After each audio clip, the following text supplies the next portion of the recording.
INFJs, your silence turns their confidence into fear. The INFJ doesn't always need to speak to be heard, and that is precisely what unsettles people the most. In a world obsessed with noise, validation, and constant motion, their silence becomes an act of rebellion, a quiet defiance that cuts deeper than words ever could. When an INFJ retreats into stillness, it isn't surrender, it's strategy. It's the way they regain their power. Observe what others are too distracted to notice, and wait for truth to reveal itself through the tremors of other people's reactions. Their silence is not passive, it's deliberate. It carries the weight of discernment, a mirror that reflects the intentions, insecurities, and hidden fears of everyone who stands before them. And when people who once stood tall and false, confidence feel that silence, something inside them begins to crumble. They start questioning their own strength, their own morality, their own control. This is not the silence of the weak. It's the silence of someone who has seen too much, understood too deeply, and chosen to let the universe handle what words can't fix. Let's uncover 8 reasons why the INFJ's silence turns others' confidence into fear. 1. The INFJ's silence exposes false confidence. The first reason their silence terrifies others is simple. It exposes false confidence for what it really is, noise trying to disguise insecurity. When an INFJ falls silent in a conversation or relationship, they are not lost for words, they are measuring them. They are allowing the other person's energy to reveal its true nature. And in that stillness, the pretender is unmasked. Those who rely on dominance, charisma, or loudness to feel powerful, suddenly find themselves standing before a quiet observer who doesn't buy the performance. The INFJ doesn't react, doesn't play along, doesn't feed the illusion. And that is what shatters the false sense of control others cling to. Confidence rooted in ego thrives on validation. When the INFJ goes quiet, the mirror of their presence stops reflecting that validation back, leaving the other person exposed to their own emptiness. The once confident voice begins to stutter, the once bold body language starts to shrink, and the silence becomes deafening because for the first time, they realize their power only existed in the eyes of others. An INFJ's silence doesn't humiliate them, it humbles them. It forces them to confront the uncomfortable truth that real confidence doesn't demand attention, it commands it through presence. 2. Their silence interrupts control. The second reason their silence turns others' confidence into fear is because it breaks the illusion of control. Manipulators, narcissists, and overly dominant personalities thrive on predictable emotional reactions. They test people, provoke, and measure their success by how much chaos they can cause. But with an INFJ, the silence is not a void, it's a barrier. The INFJ doesn't play emotional chess. They observe it. Their stillness disarms the aggressor because it denies them what they crave most, a reaction. Every time the manipulator tries to trigger anger, guilt, or explanation, the INFJ's calm eyes and quiet posture deliver a single, powerful message: you have no power here. The silence doesn't say, I'm scared. It says, I see through you. It doesn't say, I'm avoiding confrontation. It says, you're not worth my energy. And that's what terrifies people who rely on control. Because when control no longer affects someone, it becomes meaningless. Many INFJs don't realize the quiet terror they inspire in such moments. Their restraint, their ability to remain composed while someone else unravels, makes people question their own strength. The silence becomes a test of self-control that few can pass. And as the manipulator falters, the INFJ only grows more powerful, not through action, but through mastery of reaction. 3. Their silence reflects superior perception. The third reason their silence shakes others' confidence is because it signals depth of perception, the kind that cannot be deceived. When the INFJ listens in silence, people start to realize they're being seen in ways they've never been seen before. Every microexpression, every tone shift, every inconsistency is being quietly cataloged and decoded. The INFJ doesn't just hear words. They hear what's hidden between them. And as they grow quieter, others grow restless. The confident ones begin to ramble. The proud ones begin to justify. The dishonest ones begin to sweat under the weight of being known, because somewhere deep inside, they can feel that the INFJ already knows what they're trying to hide. INFJ silence becomes a psychic mirror, a calm, unblinking lens that captures every flaw in the armor of those who think they're untouchable. And because most people build their confidence on perception, not truth, the moment that perception is threatened, fear takes root. To be truly perceived by an INFJ is both a gift and a curse. A gift for the authentic, and a curse for the pretenders. Their silence doesn't attack, it reveals. And revelation is something few are brave enough to face. 4. Their silence is mistaken for superiority. The fourth reason their silence triggers fear is because people interpret it as silent superiority. In a society that equates talk with intelligence and extroversion with confidence, silence becomes unsettling. When the INFJ stands quietly in a crowd, speaks less in a debate, or simply walks away without explaining, others project meaning onto that silence. They start assuming the INFJ is judging them, looking down on them, or harboring secrets that make them inferior. But what truly unnerves them is not arrogance, it's calm. The kind of calm that only comes from inner mastery. While others compete for attention, the INFJ withdraws, not out of insecurity, but because they have nothing to prove.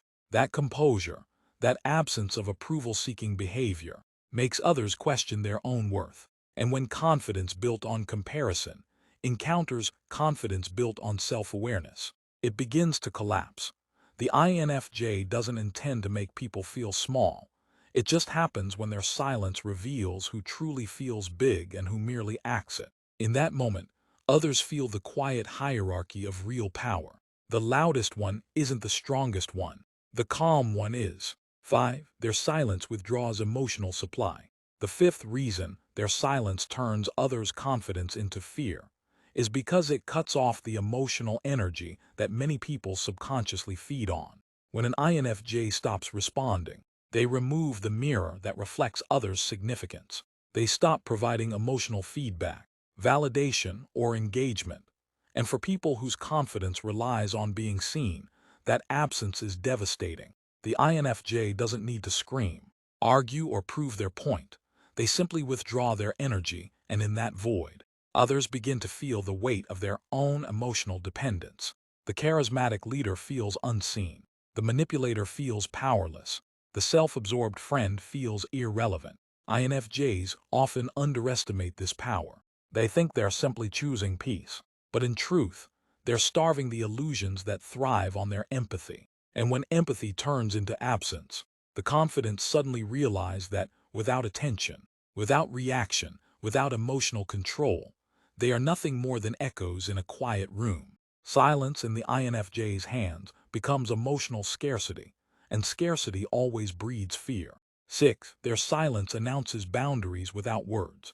The sixth reason their silence terrifies people is because it marks invisible boundaries that no one dares to cross. When most people set boundaries, they explain them, justify them, negotiate them. But when an INFJ goes silent, there is no explanation, only distance. And that distance speaks louder than confrontation ever could.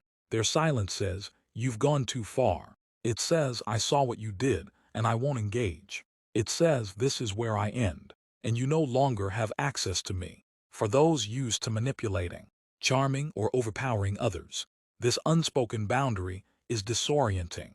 They don't know how to fix it, because the INFJ gives them no map, no emotional reaction to trace, no weakness to exploit. All they see is the door quietly closing.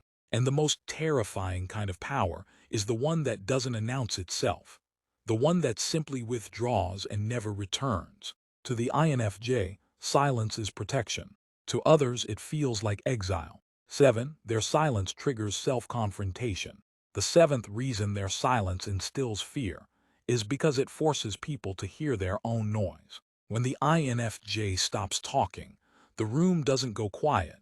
It becomes louder with everything others have been avoiding. The ego starts to echo. The insecurities start whispering. The guilt begins to rise. INFJs have a way of holding space that reflects people back to themselves. Their stillness acts like a mirror that doesn't distort or flatter. it simply shows. And that reflection can be unbearable to those who have built their identity on illusion. When the INFJ doesn't defend themselves, people start defending themselves. When the INFJ doesn't justify, others start over-explaining. When the INFJ stops talking, people talk too much, because silence forces them to fill it, to explain what doesn't need explaining, to prove what doesn't need proof. In that unraveling, fear is born. The fear of being seen not by the INFJ, but by themselves. The INFJ's silence doesn't punish. It purifies, it makes the truth surface, and the guilty tremble in their own reflection. 8. Silence is a strategic exit and a warning. The final reason their silence turns confidence into fear is because it signals the end before the other person realizes it. An INFJ rarely leaves suddenly. Their silence comes first, a subtle withdrawal of energy, a decrease in emotional availability, a quiet fading of presence. Most people ignore it at first, thinking it's just mood or fatigue. But by the time they notice the full silence, it's already too late. The INFJ's silence is not revenge. It's revelation. It says, I've understood everything, and I no longer wish to continue. It says, you've shown me who you are, and I've accepted it, now I'm gone. Those who once felt confident around the INFJ suddenly feel a chill. The realization that the person who understood them the most no longer wishes to engage. That silence becomes a ghost that lingers, haunting them long after the INFJ has moved on. Because deep down, everyone knows that once an INFJ's silence falls, it rarely lifts again. It's not a pause, it's a conclusion. And nothing dismantles false confidence faster than being quietly written out of someone's emotional world without a single word. The INFJ doesn't slam doors. They close them gently, but once closed, they lock with divine precision. Their silence becomes a final sermon of strength, the ultimate act of detachment that transforms pain into power and endings into self-respect. The world misunderstands INFJs because it cannot comprehend quiet power. But those who have faced it, those who have stood before the calm gaze and impenetrable silence of an INFJ, know its truth. It's not arrogance, it's not withdrawal, it's wisdom. The INFJ doesn't need to dominate. They don't need to win arguments or prove themselves. They understand that silence can build walls or open doors, depending on who's listening. And when their silence finally speaks, it says everything words never could. So the next time the world questions why you go quiet, remember this. You're not disappearing, you're reclaiming control. You're not being cold, you're being clear. Your silence is not the absence of strength, it's the proof of it. Because for the INFJ, silence is not retreat, it's rain.